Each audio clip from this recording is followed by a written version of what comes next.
how are we? Good, Good, and you? Good. I'm fucking tired. Excuse my language after last night. We see that. And how's it going? How's the week going? Huh? The week, how's the week going? Stressful, but we're good. It's been an absolute whirlwind, if I'm completely honest. Sitting at work, Monday sitting at work, Tuesday completely fine, Wednesday my phone completely blows up and it's like paella. I'm like, oh my god, what is going on? Like, You went viral. I know, I didn't actually realise how viral I've actually gone, if that makes sense. I thought it was just going through tough. A lot. I was very overwhelmed, put it that way. Here in Spain, it was like people were like commenting, like, "Oh my god, did you see what she said?" Like, "Sabin paella and pussy," like, blah blah blah blah. Like, "Oh my god, did you see that girl?" That was very subtle of me. I have said worse over the years, so me being slightly still drunk benefited that. Yeah, that's a benefit. Yeah. Okay, I think we can. Wow. I think we can start the interview, right? Of course you can. Yeah. Okay, Laura. My first question is: how long have you been a Euro fan? Oh God. Put it this way: when I was a baby, my mum used to put Eurovision on to shut me up crying. So I guess you could say since then, but since I can remember, probably around about 2001 when Estonia won with Dave Benton. So on and off every year I was watching it, but going into reacting myself, it is since 2021. So it'll be my third year actually reacting to things. Yeah, it's been a whirlwind, up and down with all sorts of comments and all different artists, but we're very grateful, very, very grateful. Then the second question: when you decide to become a YouTuber? Oh God, I mean, I've always had YouTube. Before that, I was doing like a travel vlog and just vlogging about life, the generic sort of thing, but it wasn't really going anywhere and I was just doing it as a hobby. So I thought, oh, I like Eurovision. Let me just try and do this as a different approach. And then it just carried on from there and it's just gradually built and built and built. I've actually had YouTube for about 10, 12 years now, just watching videos and uploading stuff. And then as soon as Eurovision started, game changer completely. Nice. And my question, the first one. I mean, about talking about YouTube and about those questions that you had before. Why did you decide to react on YouTube about the preselections of the contest? Like, why starting doing this? Why? It's completely new, if I'm completely honest. So I previously would never react to national finals or pre-selections. I just thought, you know what, it's a long process. I can't handle the stress. I had other things going on at the time. I was losing hair daily from the hair dye and the stress of getting videos up. It's just this year that I've actually started to, you know, do the pre-selections and do the national finals and just sort of take it somewhere new. Funny enough, I have been sacked from about 3 jobs from doing YouTube. Really? Yeah, because they couldn't really take how I am, the flamboyancy and the just saying it how it is and the unexpected nature. They couldn't take it, so they got rid of me instead. So yeah, it's only this year that I've really just started doing the national finals. But yeah, I do think it is something I will continue. Just when it's not like last night, because I could not keep up for absolute shit. Yeah, no, it was like 7 out of them, like going at the same night, so it was impossible to follow. Like, we were having like 2 screens having like 3 preselections at the same time, and it was like it's impossible. So you watched 2, I watched 2, you watched 2 for tomorrow, so that was like. Oh, it was awful. I think the only one I really watched was Estilau, which is obviously Estonia. That's the only one I really watched. And then once I recorded one, another one came out, and then I recorded that one, and then another 2 came out, and I was like, Oh my god! What am I going to do? And what do you think about that? What do you think about that? Some countries got like pre-selections to choose the representative of the contest. Like, do you think that is something good or is something bad for the country? I mean, it depends what country you're going for, really. If you're thinking about Croatia and last night, yeah, I'm glad we all think the same thing, because Croatia last night was an absolute travesty. I had no idea what was going on. I was so tired. I thought my sleep demon had come to visit early. I had no idea whatsoever. I think, to be fair, I've literally just read online that there was in an interview and they've said about changing their song. There was no comment because of the political value in it. They made no comment. So I doubt they'll even change their song. And if they do, it'll be a miracle, if I'm honest. Yeah. Do you follow Melody Festivalen? I do follow Melfest. I've watched Melfest since I was about an early teenager, funny enough, every year. So I think it was only 1 year that I didn't watch. I was actually abroad the whole time, so I couldn't really watch it. But I do follow Melfest a fair amount. What do you think about this year? A train wreck. Absolute train wreck. It is the I'm sorry if the Swedish delegation förlåt mig Sverige. Vi fan herregud then. What is going on completely? Yeah. We have to wait because this week we've got Lorraine. Like Lorraine's got this week. We'll see how Lorraine does. And do you think that Lorraine's got like a good song or not? I haven't heard the song. I apparently it's not been released. Yeah, I mean they come out normally on a Wednesday or a Thursday on SVT, so you normally have to go over there and listen to them. But if we're thinking of Lorraine, personally, I feel like they put all these songs in just to set it up for her. But from what I've seen, apparently it's very similar to Euphoria, but I don't really want to compare that because obviously Euphoria is different, Statements was different, you know, My Heart Is Refusing Me was completely different. She's got a very wide variety and contrast of songs. You can't really blame it or put it on Euphoria because that was a moment in Eurovision history. So I don't really know. I mean, Victor Crone has a good song. We all know Victor Crone. I mean, Hi Honey. Victoria had a very good song. I was a bit gutted that she got knocked out last night. And Panatos, is that their name? The band Panatos. I like those as well. But the rest, I'm just like. Yeah, that's so good. And I have a question for you. What do you think if the UK organized such a pre-selection or final? Do you think it's a good idea if the UK organize it? They have done before. But for the next year. They have done before, and it was an absolute car crash. Yeah, you were. Next year, I mean, we can only thank. I mean, you can't even play the Brexit card with this one because the singers are completely different ballgame. We can only thank Sam Ryder, if I'm honest. Yeah, we can only thank Sam Ryder for giving the UK locals a bit more of a perspective on Eurovision now.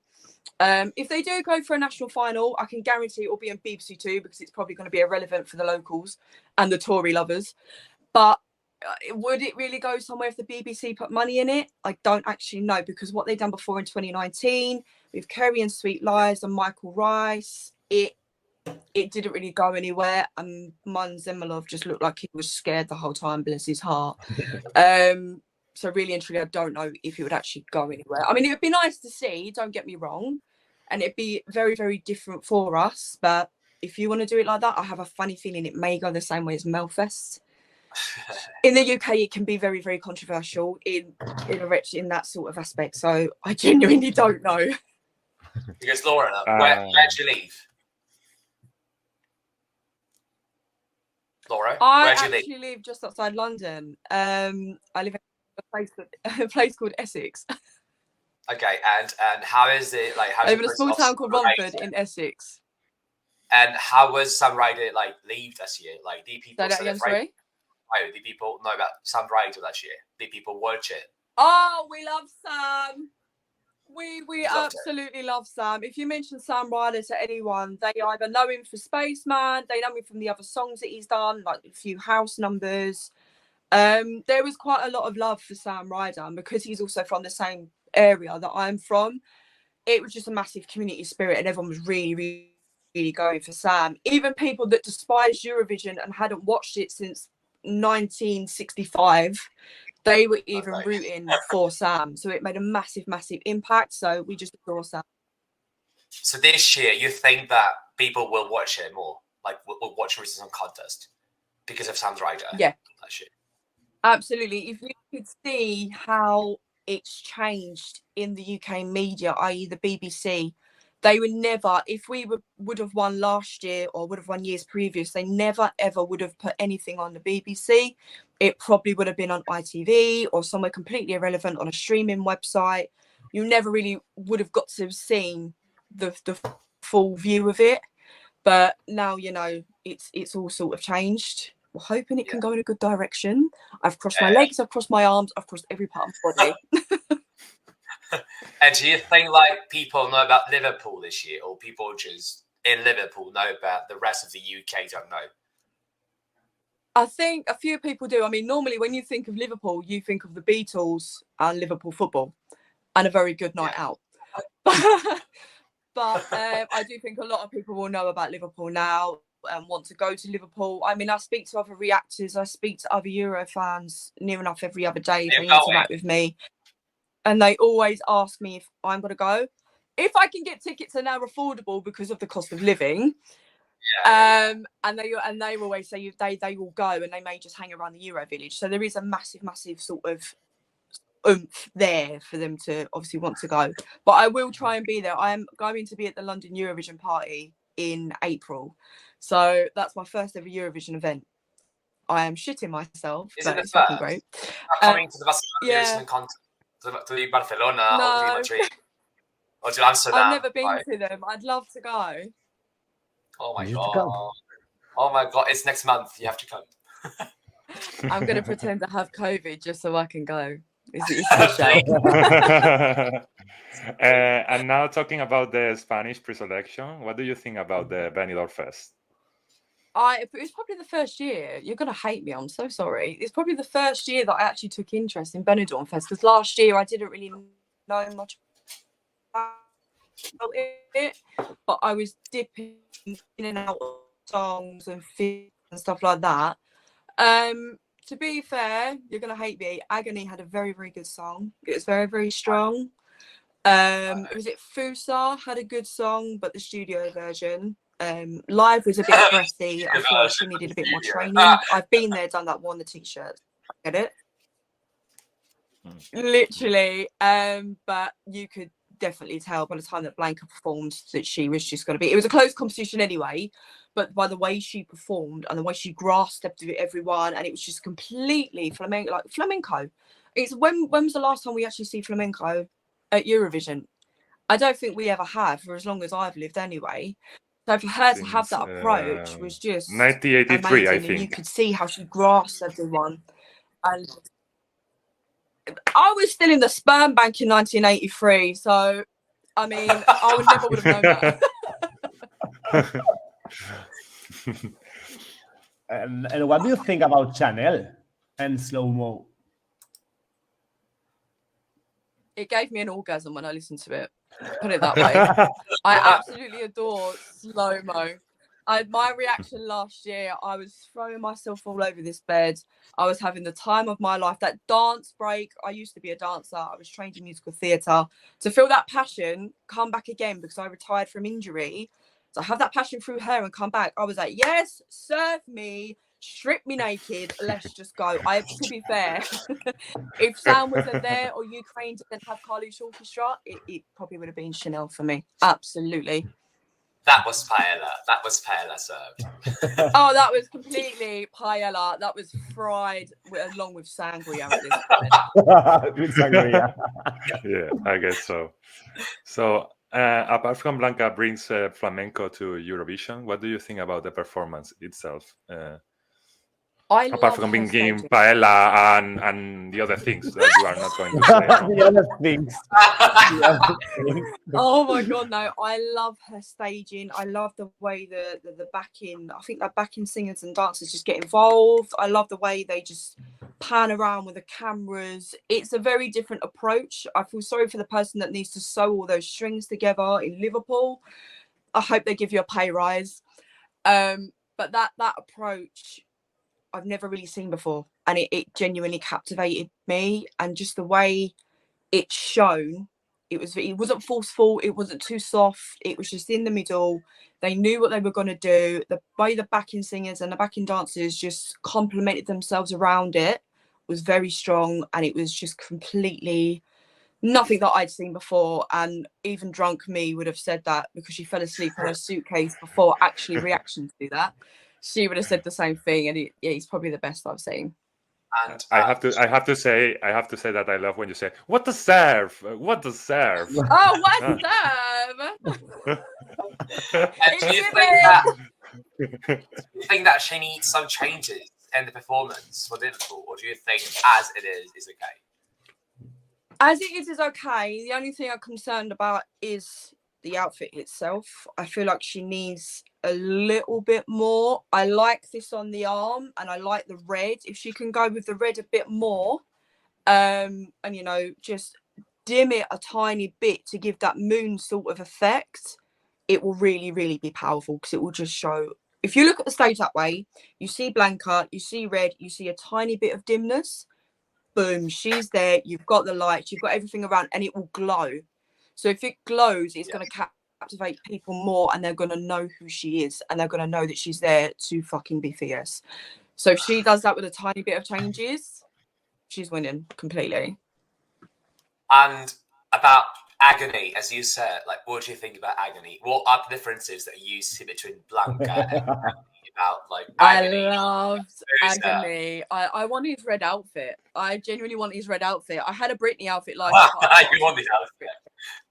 I want the outfit. He's just so fierce and sharp. You can tell that he's trained. You can tell he's trained in a dance way and a singing way. He can fucking form. But the difference between the two, one summoning, you know, the devil, and the other one singing about like the moon and just soothing a crying child, from what I can grasp. The contrast in the two is ridiculous, because it just takes you on a journey between the two. You can either be soothing a child or just, you know, sucking Lucifer off. You just never know between the two. So Agony was, if Blanca wasn't there, Agony would have been for me. I still listen to Agony now. He's on my playlist on Spotify. So is Blanca completely. They were the two options. They were the two options that people were like having in mind. Oh, without fail. Without fail. Either Agony or... To be fair, I did start with Fusa, but then when I see Miss Thing doing all this and she was out of breath on stage. Yeah, it went down. And what about Megara? Did you like Megara? Oh, is that the one with the pink hair? Yeah, the rock band. Everyone loved her. I feel like I needed to be high for that, and I've never touched a drug in my life. She was very good. I feel like I needed something to just knock me out to go for it. I was just, oh Christ. So I guess you like Rocky Ripper. Oh, Rocky Say again? Ripper. So I guess you like Rocky Ripper. Of course I did, honey. What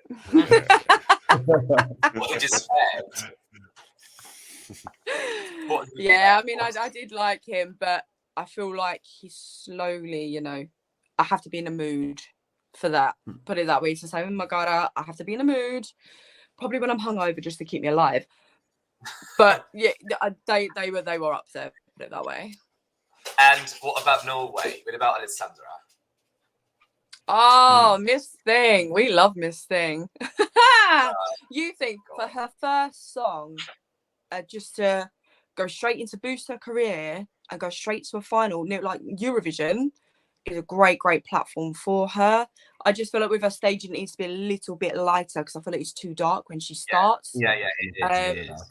But it's very fierce. It's very Viking. It's very, if I was a Viking, I'd slash someone's head off. I adore this song. I mean, when I go to the gym, it's a powerhouse for me through a cardio, and I feel like she'll do very spot on the list. Literally. I feel like she will qualify. She will qualify, but I feel like she will be top 10. She will be top 10. Her semi-final is like her semi-final is like it's a bit crash, because she's got Sweden, she's got Finland, she's got I don't know, like big countries in the final, in the semi-final, but I Like, think it's gonna be, will be tough for her. It will be tough for her, but I feel like she's got that fighting spirit. I feel like she's got that fighting spirit in her to just say, you know what, I'm here, I'm gonna do it. Whatever happens, happens. Let's just go. If you've got Sweden, depending on who, Finland, obviously depending on who, we're hoping. Oh, what's his name? Oh my god, I forgot his name. Cha Cha Cha or Hoidamut. We're hoping for one of those two. We're hoping for one of those two. Oh, Karia. There we go. Metafito. We're hoping for one of those two, but I feel like she'll just have that fighting spirit anyway. With all the other strong countries, I think it will just depend on their song and their staging. You could have a fantastic start in a final when you win it, because obviously it'll be in a studio, or if it's on a smaller arena. Liverpool Arena is a little bit bigger than what it actually is in other countries. So it will all depend on how they go from there. Will they expand? Will they just shrink?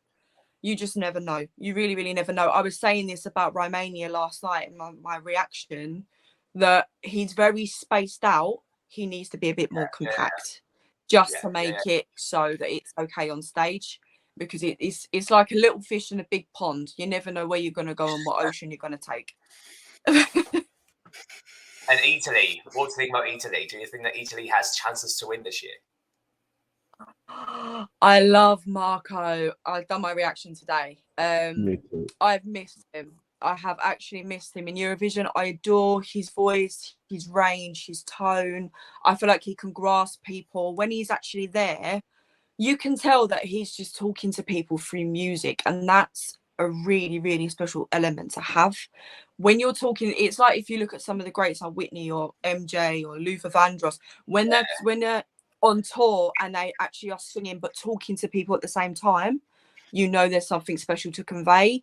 But I did actually just read that he's confirmed for Eurovision, but he apparently wants to change his song.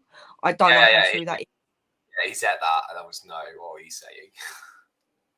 No, I'm completely fuming. If you change that song, I'm gonna riot. I won't go to Italy. I'm gonna riot. I'm gonna go to Italy and say no. I'm gonna be. I mean, I would swear in Italian, but I don't know it. And what about Blanco? Did you see what happened with Blanco at the? Oh, the child having a riot because nothing went his way. Yeah. It's pathetic, really. It is really pathetic in my eyes. Just because you've had a tech issue, that's not everyone's fault. I mean, I've done shows where my in-ear's gone wrong, and I've had to pull my in-ear out to hear the music actually on the stage itself to carry on performing. So he can't walk around expressing himself with flowers. No, honey, you're throwing a tantrum. You probably didn't get any pussy or dick that night because you're being stupid. It actually made UK news, like local news. It made the Metro, it made BBC News. It went a bit viral just for throwing a tantrum. But do you not think with Blanco? Yeah, absolutely, because no one would have heard of him beforehand. But I feel like when you look at Blanco, he looks like that child when you're in school that you know by their face is going to cause problems. So you sort of knew that it was going to happen anyway. We knew that.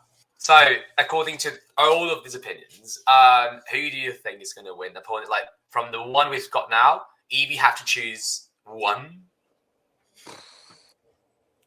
Oh my god! What a question! What a question! Croatia. Oh, that is tough because there is a strong mix. Am I allowed to say two? Because I do have two. Funny enough. So my first one obviously would be Blanco. I feel like she could win it because it's a golden era. Chanel opened the can. Blanca is leaving with the worms. She has got the golden era for Spain, absolutely, and it will change the direction for Spain. But I also think I'm going to be controversial here. The Czech Republic. The Czech Republic have a very, very strong chance of winning, not for their message and what they convey, for the song itself and how many languages they have in the song to bring it together and put it as one to show that we are all as one. And it will just be a moment for the Czech people. And obviously I used to work in the Czech Republic, so knowing what sort of Czech people are like, they will sort of think, well, okay, that's a moment, I see the winning potential. But it's the same with Blanca, it's the same sort of vibe, because you can see that potential, because she just looks at you and she doesn't blink, and when she does blink, you think, fuck me, she's alive. So you sort of get that atmosphere around it. So if she wins, are you gonna come to Spain next year? Of course. We will wait. Baby, I am coming to Spain in June. What are you on about? Don't cut that really trip for a year. Which city? I'm coming in June, so I'm coming with a friend of mine. She's actually a nurse. She's probably one of my close friends. She'll probably see this. Wild one, Alex. We was looking at Tenerife or Mallorca. Wow, Nice. Tenerife, Mallorca. I have been to Benidorm. My scar is under here. There's really? Scar. What happened? Some kids, when I was a child, decided to push me over at the side of a swimming pool. And as obviously I didn't have a scar. You had tissue in your chin, funny enough. Straight out, and I'm holding it like this. Wow. So I was in a Spanish hospital for a couple of hours. Oh, that was the last time I went Benidorm, bitch. I will go back to Benidorm though. I do adore Benidorm. I do miss it a lot. I just hate the fact that every other club there's an English person. I want to see more Spanish people coming into bars. This year, last week when we went there, English people were everywhere, but everywhere. I'm pretty sure they live there in like the sand until June. When Yeah, it's sure. they come and go, hola. Yeah, it was there. Okay, so do we have any other questions, guys? No anymore. No. Just to wish you to come here soon and try the best paella. I will be over, honey. Don't worry about that. I will eat all the paella and I will flash pussy if I need to when drunk. Don't worry about that. I will hurricane in my way. I will get a visa if I need to, because we know what's on the cards right now. Yeah, we know. Thank you for having us, for being today. You're more than welcome. Thank you so much for having me. I honestly not ever expected it in a million years. I just do reactions, just being myself. I never expected it. I think you can tell in my face. I was just completely shocked. So thank you so much for having me. And yeah, just carry on being you and just be grateful for everything, literally. Thank you very much. Being so nice, so kind, so See you soon, guys. Bye.